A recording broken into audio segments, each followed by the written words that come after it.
Hello friends, so let's continue with our the mechanical injury. After the introduction of injury, let's continue our mechanical injury.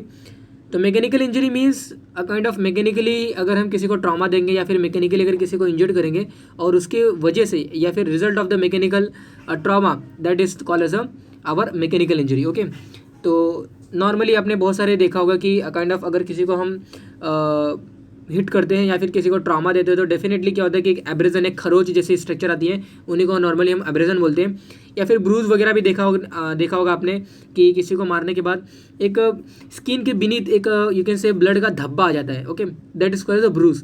तो ऐसे ही अलग अलग हमारे mechanical injuries है, मतलब mechanically या फिर कोई इंस्ट्रूमेंट से या फिर कोई ऑब्जेक्ट से, कोई ब्लंट ऑब्जेक्ट है या फिर रफ ऑब्जेक्ट है और एक ऐसे काइंड ऑफ बहुत ही सॉलिड ऑब्जेक्ट है, तो उसकी वजह से अगर किसी को हिट करते हैं, उससे अगर किसी को हिट करते हैं और उसका रिजल्ट जो बॉडी के ऊपर दिखाई देता है that is called as a mechanical injury. Okay, तो मैकेनिकल इंजरी में हमारा first that is nothing but our abrasion.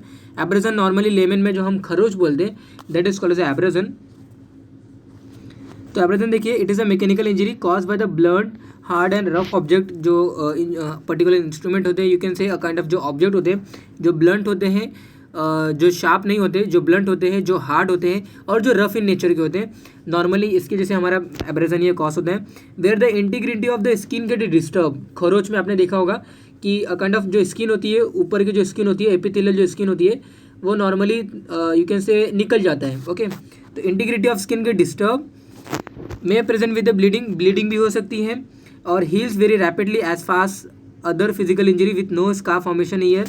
Okay, and mostly it is a accidental in injury. Normally खरोच अपने आप को कोई पहुंचाता नहीं है, normally it is a accidental in nature.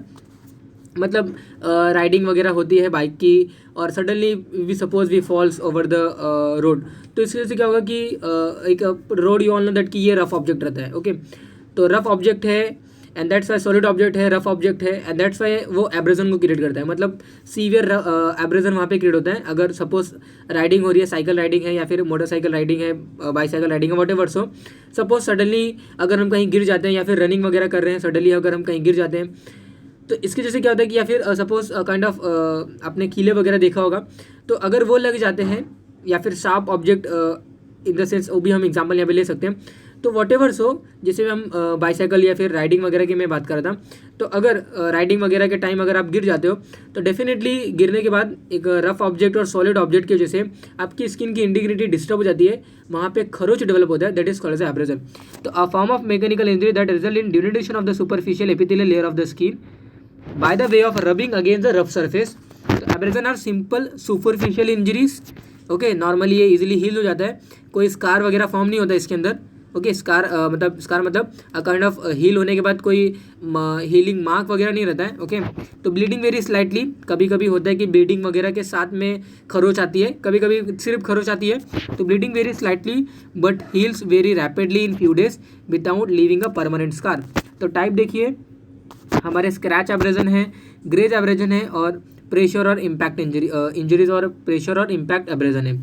तो first of all scratch abrasion देखते हैं। तो लीनियर इंजरीज नॉर्मली जो नीडल्स वगैरह जो होते हैं ना, जो पेन्स जो हमारे पेन होते हैं, पेन की जो शार्प पॉइंट जो हमारी रहती है, जो जिन्हें हम नोक वगैरह बोलते हैं लेमन में, तो वो और जो नीडल की जो शार्प ऑब्जेक्ट है, जो उसका टिप है, तो उसकी वजह से अगर बॉडी को अगर हम यू कैन से इंजर्ड करेंगे that is called as our scratch abrasion. Okay, तो linear injuries caused by a sharp object like fingers, nails, thorns जो कांटे वगैरह रहते हैं, पिन या फिर जो tip of the pen. Finger nail scratches are usually crescentic in shape, okay, half moon shape होते हैं। And a pin thorns produces a barrel scratches with tailing. तो नॉर्मली अगर सेल्फ इन्फ्लिक्टिंग इंजरीज वगैरह भी रहती है, स्क्रैच एब्रेजन सेल्फ इन्फ्लिक्टिंग वगैरह में भी कैटेगरी में आ सकता है, मतलब खुद इंड्यूस कर रहे हैं या फिर एक्सीडेंटली ये कभी कभी हो जाता है कि पिन वगैरह से स्क्रैच सडनली आ जाता है।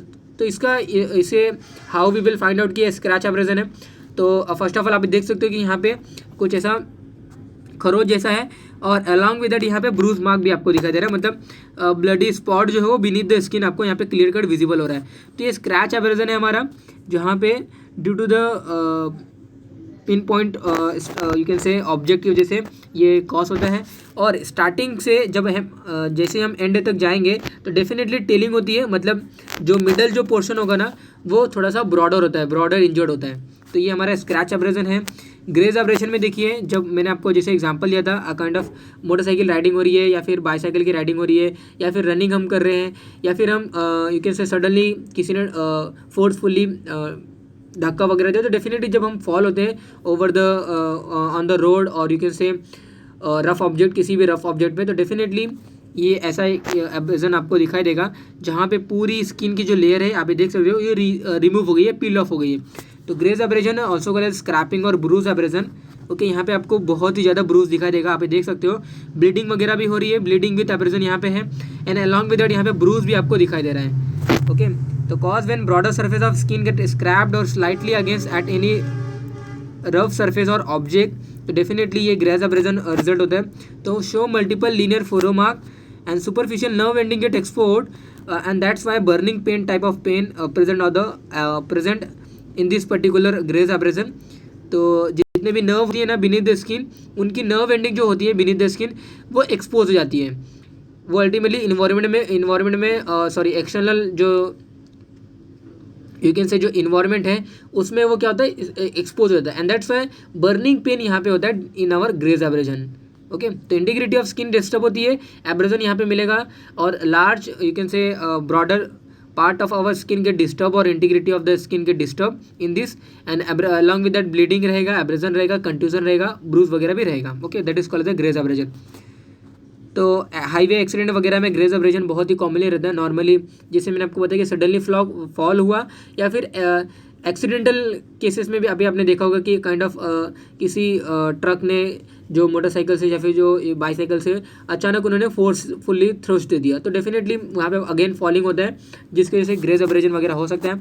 प्रेशर एब्रेजन देखिए, प्रेशर एब्रेजन मतलब a kind of pressure apply करने के बाद अ काइंड ऑफ जो एब्रेजन होता है that is called pressure abrasion. तो also called as a contact और प्रेशर और impact abrasion.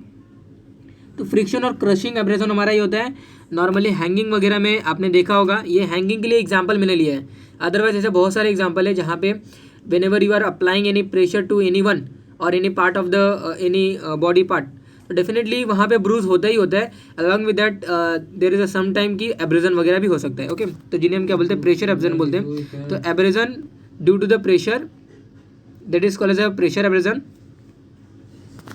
Okay, so that is a contact or pressure abrasion, तो caused by direct impact और linear pressure of a rough object over the skin। आप ये देख सकते हो यहाँ पे ये फर्स्ट ऑफ ऑल ये हैंगिंग में प्रेशर एब्रेजन और कॉन्टैक्ट एब्रेजन क्यों होगा दैट यू शुड नो।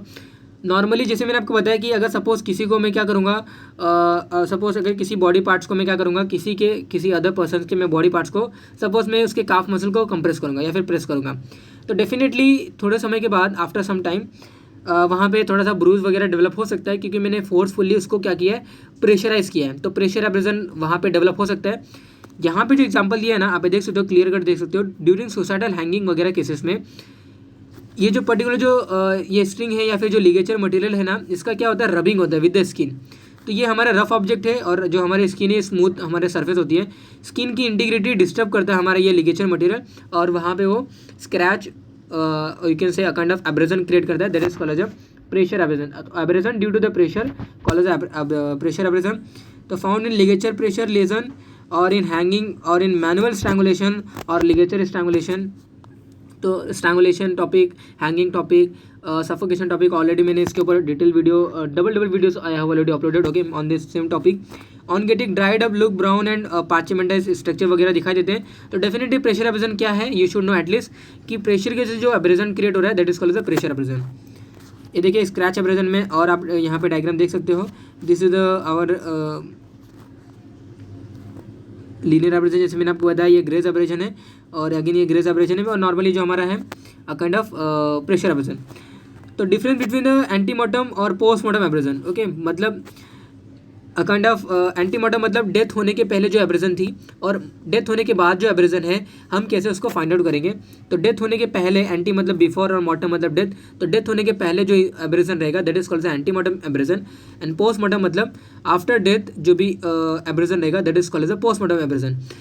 क्यों after death, normally you all know that कि जब बंदी की डेथ हो जाती है तो हम क्या करते हैं, उसके दोनों लेग्स को हम यू कैन से पुल्ड करके ट्रैक्शन करके हम क्या करते हैं, उसको एक जगह से दूसरी जगह पे उसको क्या करते हैं, ट्रांसफ़र करते हैं। एक बॉडी को कहाँ पे उसकी डेथ हुई है या फिर कहाँ पे होमोसाइडली के थ्रू उसको मारा गया है, उसको हाइड करने के लिए एक पोजीशन से दूसरे पोजीशन में हम उसको शिफ्ट करते हैं। बॉडी को मर जाने के बाद वो बॉडी को शिफ्ट करते हैं।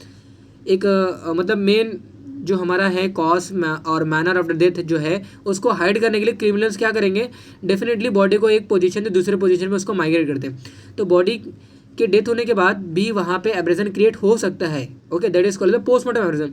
तो ड्यूरिंग जब वो बॉडी को खींचेंगे ना, तो वो क्या करेंगे, पूरी जो अंडरग्राउंड जो रहेगा या फिर जो ग्राउंड सरफेस रहेगा, जो कॉन्टैक्ट पार्ट रहेगा विद द बॉडी, डेफिनेटली उसकी वजह से एब्रेजन आता है। That is called the postmortem abrasion.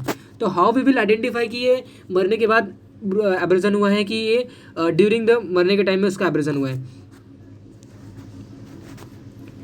तो एंटीमार्टम एब्रेजन और पोस्टमार्टम एब्रेजन देखिए, इसका डिफरेंस हम देख रहे हैं।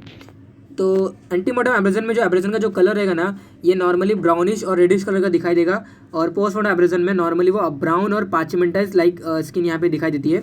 स्कैब फॉर्मेशन यहाँ पे नोटेड होगा, यहाँ पे कोई स्कैब वगैरह नोटेड नहीं होगा। Okay, and may show the bleeding.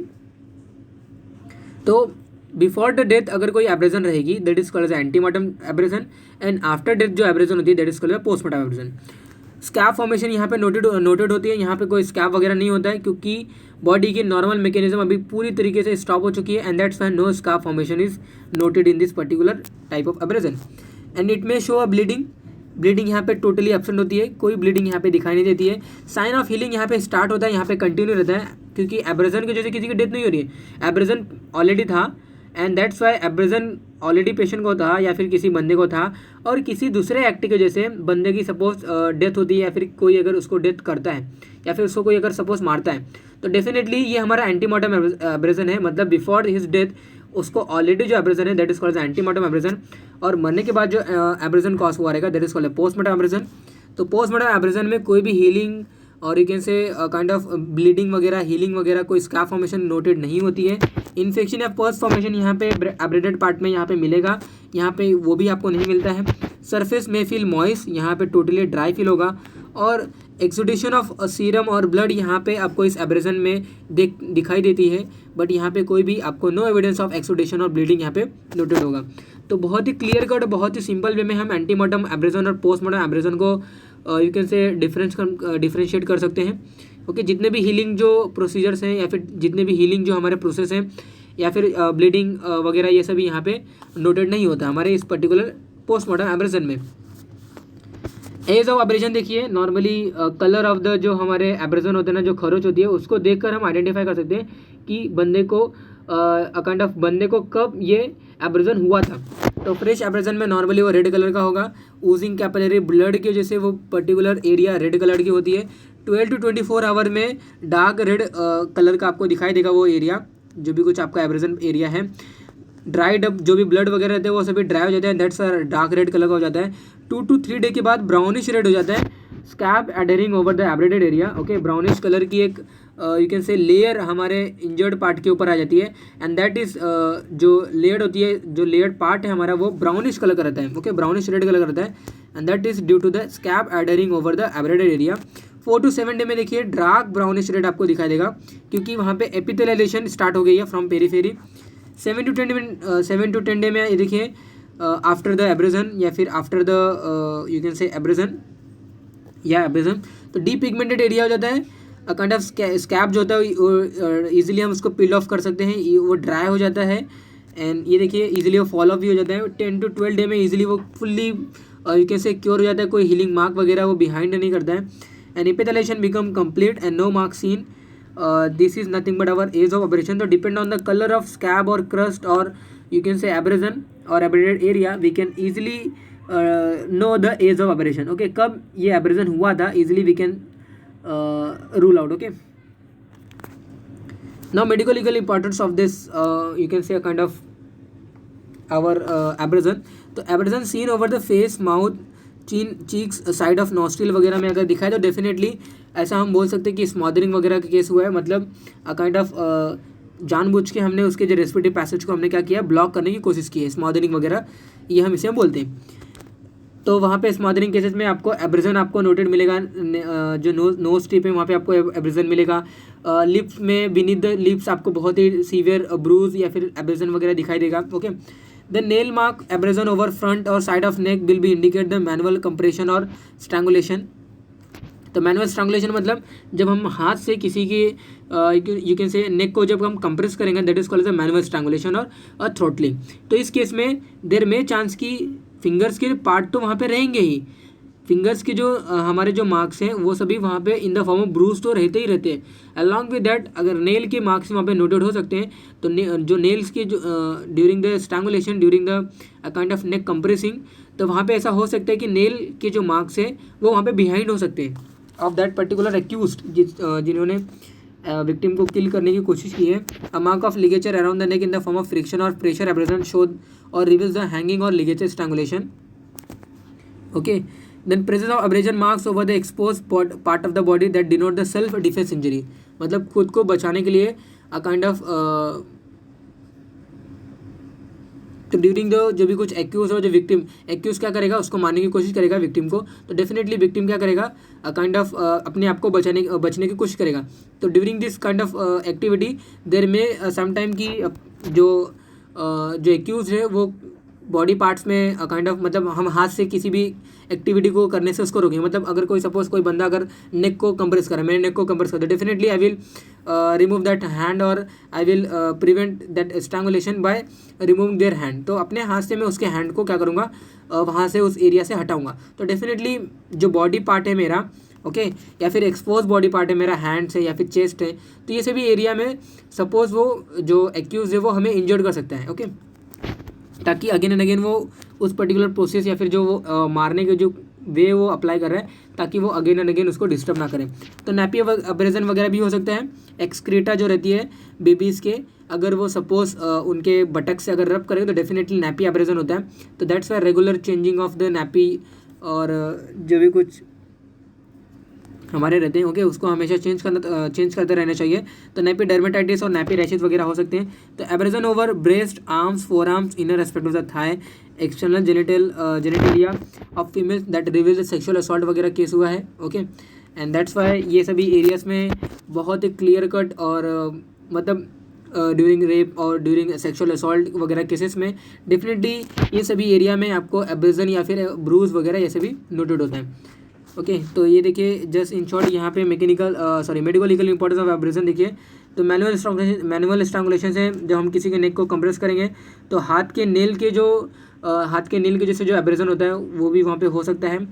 A kind of ligature strangulation भी हो सकता है, या फिर अ काइंड ऑफ स्मॉदरिंग, हम किसी के मतलब हाथ से जब हम किसी के नोज़ एंड माउथ को जब हम यू कैन से काइंड ऑफ कवर करेंगे या फिर जब उसको क्लोज करें, तो डेफिनेटली वहाँ पे bruise along with that abrasion हो सकता है। Abraded contusion, abraded bruise find out हो सकता है। Okay, so that is all about our abrasion. In the next class we will see the bruise. तुमको सोने का है?